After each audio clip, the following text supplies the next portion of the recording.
Je vous souhaite la bienvenue à cette chronique prévention présentée par Promutuelle Assurance Montmagny-Lillet. Je suis en compagnie du directeur de la prévention chez Promutuelle, Mathieu Labrec. Mathieu, bonjour. Bonjour, Michel. Mathieu, là, c'est le beau temps. On voit le beau temps arriver, puis de neige sur le patio ou encore sur le parterre. Ouais. Et là, on pense à sortir notre barbecue. Oui, la saison là, va débuter plus rapidement peut-être que par les autres années.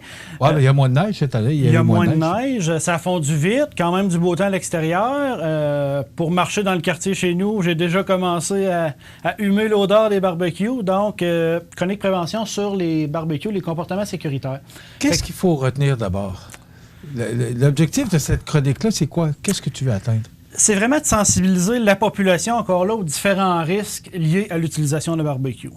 Les barbecues, encore là, il y a certains risques à utiliser ça. On va les regarder un petit peu plus tantôt.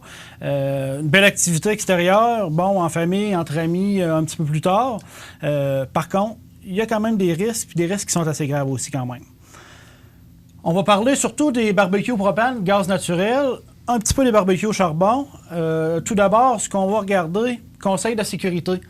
Donc, comment faire un test d'étanchéité au niveau de nos tuyauteries de propane. Comment le positionner de façon sécuritaire. L'an dernier, le premier feu de barbecue qu'on a eu dans la région est survenu très tôt, puis c'est vraiment un emplacement. C'était trop près des matériaux combustibles. Donc, on va éclaircir ça un petit peu plus tantôt. Comment allumer, éteindre notre barbecue de façon sécuritaire. Les différentes mesures d'urgence si jamais on a une problématique, là, malgré toutes les précautions qu'on aurait pu prendre. Et puis, un petit peu l'entretien de notre barbecue. Bref, on a quand même un certain entretien de base à faire pour faciliter l'utilisation de notre barbecue. On va commencer par les consignes de sécurité. Premièrement, une question qu'on a à se poser, est-ce que notre barbecue a été monté selon le manuel du fabricant? Bon, est-ce qu'on n'a pas fait des modifications? Donc, c'est vraiment important de le monter selon le manuel du fabricant, dans un premier temps. Manuel du fabricant, des fois, qui peut être un peu épeurant, bon, vu son épaisseur. Oui, quand tu ouvres ça, l'épaisseur, puis tu veux dire, ah, mon Dieu, ça n'a pas de bon temps. Mais c'est ça, il y a quand même des conseils importants là-dedans au niveau. Mais c'est du propane, hein? C'est du propane, il y a quand même certains risques aussi de ce côté-là. Particularité du gaz propane, gaz naturel, senteur des œufs pourris ou du chou bouilli. Odeur qu'on pourrait sentir à l'occasion près des raffineries. Le gaz propane, gaz naturel, ça serait normalement un gaz qui est inodore, donc on ne pourrait pas le sentir. Pour pouvoir le sentir, pour pouvoir voir qu'il y aurait une fuite de ce gaz-là, il ajoute du mercaptan. Donc, c'est vraiment l'odeur caractéristique des œufs pourris ou du chou bouilli. Okay. Fait que si on sent cette odeur-là, c'est probablement que notre tuyauterie n'est pas étanche, donc ça peut amener une problématique. De là, l'importance d'effectuer un test d'étanchéité dès qu'on raccorde notre bonbonne de propane à notre barbecue. Pour effectuer ce test-là, ce qu'on va faire, c'est qu'on va vraiment fermer toutes les commandes de notre barbecue. Ouvrir le robinet de la bouteille de propane, puis on va prendre un liquide eau, liquide à vaisselle, justement, qu'on va asperger notre tuyauterie pour voir si jamais il y a des petites bulles qui se forment. Ça va vouloir dire que notre tuyauterie n'est pas étanche ou que notre raccord est mal vissé, en fin de compte, sur notre bouteille. Fait que par la suite, on peut réajuster notre installation. Explique comme il faut comment... Ça, je trouve ça important. Là. Oui. Comment tu fais ça exactement? Là? Fait que ce qu'on va faire, c'est que notre bouteille, on va prendre notre bouteille... Juste la bouteille de propane, là? Oui, la bouteille de propane qu'on va raccorder à notre tuyauterie, à notre tuyau flexible. Par la suite, on va bien visser notre raccord après notre tuyauterie. Par la suite, ce qu'on va faire, c'est qu'on va venir ouvrir notre bouteille en ayant auparavant aspergé notre tuyau avec notre solution d'eau liquide à vaisselle. Donc, l'eau, le liquide à vaisselle, si jamais il y a une fuite au niveau de notre tuyauterie ou de notre raccord, ça va former comme des petites bulles qui vont se former. Un petit peu comme quand on lave la vaisselle, il va se former comme des bulles. Ça va nous indiquer qu'il y a probablement une fuite au niveau de notre tuyauterie. Puis s'il y a vraiment une fuite, on va vraiment être capable de localiser, bon, c'est vraiment à cet endroit-là qu'il y a une fuite. Okay. Fuite, est-ce que c'est notre raccord qui est mal vissé? Est-ce que c'est notre tuyauterie qui est perforée ou qui est usée? Un peu comme un tuyau de laveuse, par exemple, qui serait fissuré. À ce moment-là, c'est de remplacer les pièces qui sont défectueuses ou faire appel à un spécialiste. Encore là, c'est du propane. Ça représente un certain risque, donc on veut s'assurer que notre installation est sécuritaire. Deuxième conseil de sécurité, comme je le disais, positionnez votre barbecue dans un emplacement sécuritaire pour tous nos types de barbecue, autant gaz propane que charbon. Donc, si on va dire un endroit qui va être à l'extérieur, bien aéré, une surface stable en fin de compte, on ne veut pas qu'il y ait de risque que notre barbecue se renverse. Un endroit sans circulation, donc on peut parler au niveau des enfants, les chiens, donc quand même assez éloigné. Puis faire attention aussi, c'est un objet chaud. C'est un objet qui peut être dangereux, donc on veut le placer dans un endroit où est-ce qu'il y a moins de circulation. Endroit non sécuritaire, tout ce qui est roulotte, garage, véranda, remise, bref, les endroits qui sont plus fermés, ça peut représenter un risque. Pourquoi? Il y a combustion d'un gaz, dans le cas du gaz propane, gaz naturel. Encore là, avec notre charbon aussi, c'est la même chose. C'est comme une bûche, justement, dans notre poêle à bois. Il va y avoir dégagement de monoxyde de carbone. Monoxyde de carbone, lui, qui est un gaz incolore inodore. Donc, à ce moment-là, pourrait créer une intoxication au monoxyde de carbone. Donc, ça prend vraiment un lieu qui est extérieur. Il faut que ce soit aéré. Il faut que ce soit aéré, tout à fait. Endroit non sécuritaire, près des fils électriques, les murs, les fenêtres, encore là, toutes nos matières combustibles qu'on va appeler, aussi bien les headsets que les armes, nos garde-corps. Endroit sans surveillance, puis encore là, pour le dégagement à respecter d'une matière combustible, on dit de se référer au manuel d'instruction, mais encore là, distance minimale 1 mètre, 3 pieds, mais vraiment dans le minimum, là. Puis même si on fait le test à cette distance-là, si on met notre main, par exemple, sur notre revêtement extérieur ou sur notre garde-corps, possiblement qu'on risque de sentir une certaine chaleur, là. Fait que c'est vraiment important. Puis je vous dirais que beaucoup des incendies qui vont débuter, ça va être vraiment à cause que le barbecue est vraiment situé trop proche de nos matières combustibles.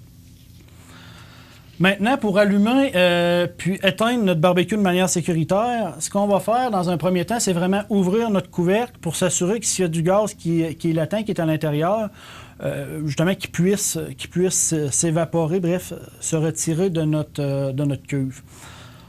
On va s'assurer que nos commandes, justement, du barbecue soient en position fermée. Tantôt, on va voir un petit peu pourquoi, mais c'est vraiment de s'assurer qu'ils sont vraiment en position fermée. On va ouvrir lentement notre bouteille, justement, de propane.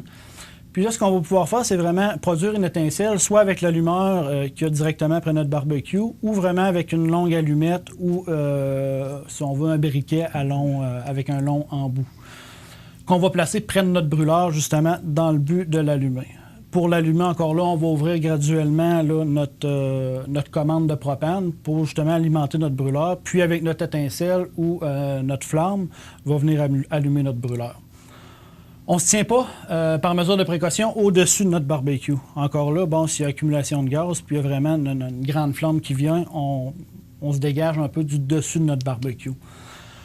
Une fois que notre barbecue est allumé, bien, c'est de s'assurer de ne pas le déplacer une fois qu'il est allumé, de faire attention justement pour les personnes qui sont autour, les enfants, les animaux, puis même de ne pas être distrait non plus. Bon, bien souvent, on va être à l'extérieur, peut avoir de la famille, les amis, les enfants, prendre une bière, une petite coupe de vin. Encore là, c'est un appareil de cuisson qu'il faut quand même surveiller.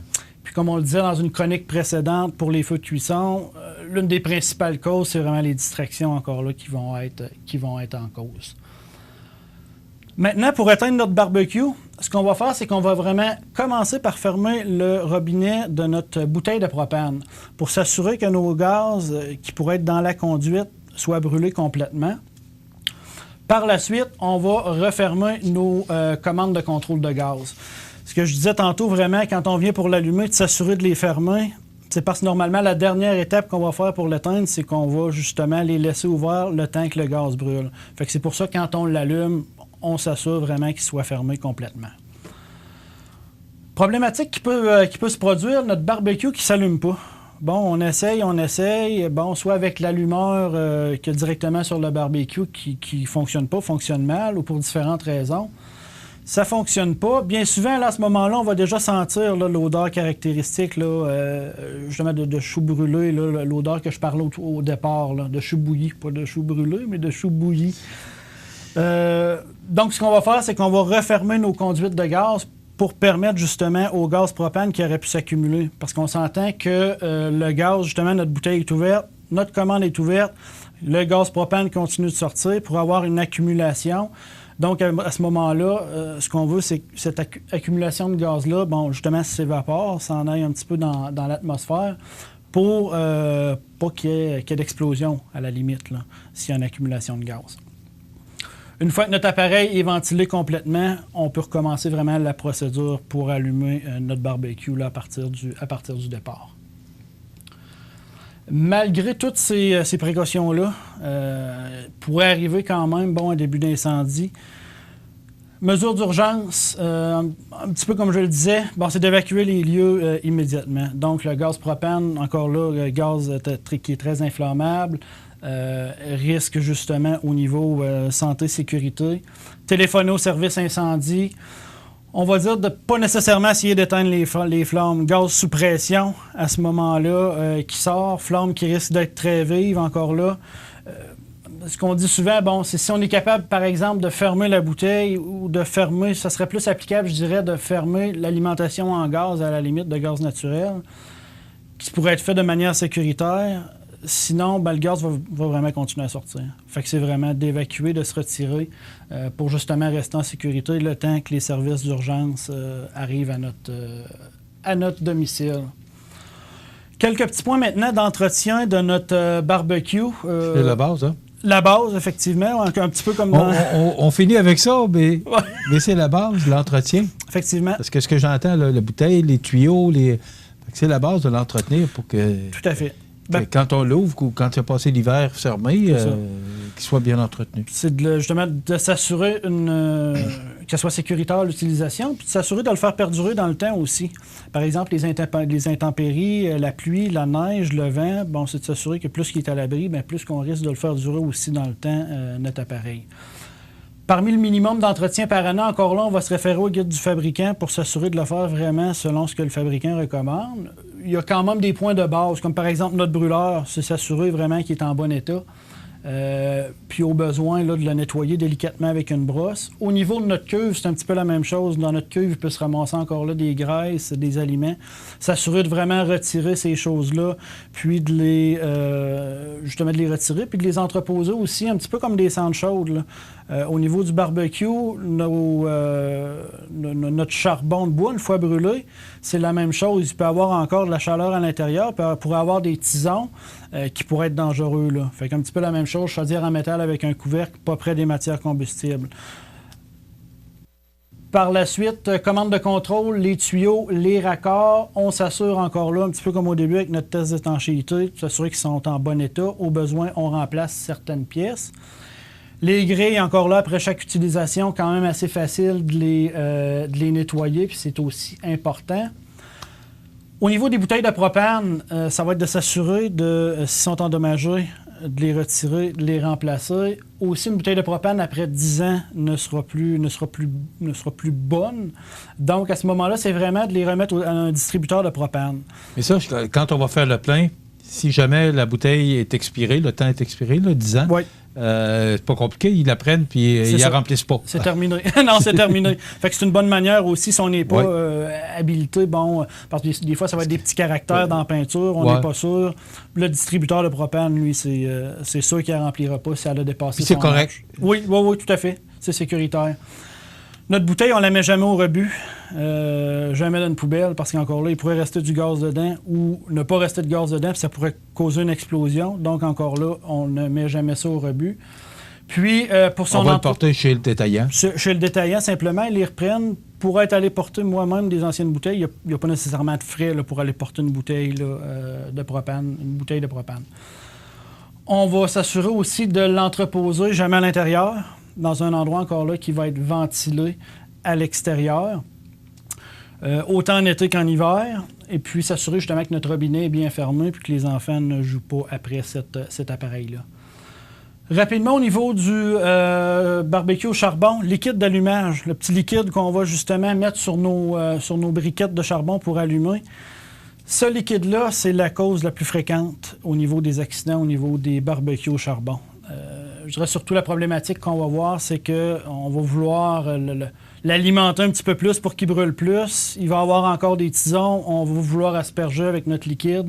Puis à ce moment-là, il va y avoir une explosion. Un des plus gros accidents de ce côté-là. Parce que c'est terminé. Oui. Qu'est-ce que tu nous dirais comme meilleur conseil là, pour résumer tout ce que tu viens de nous donner en 15 minutes?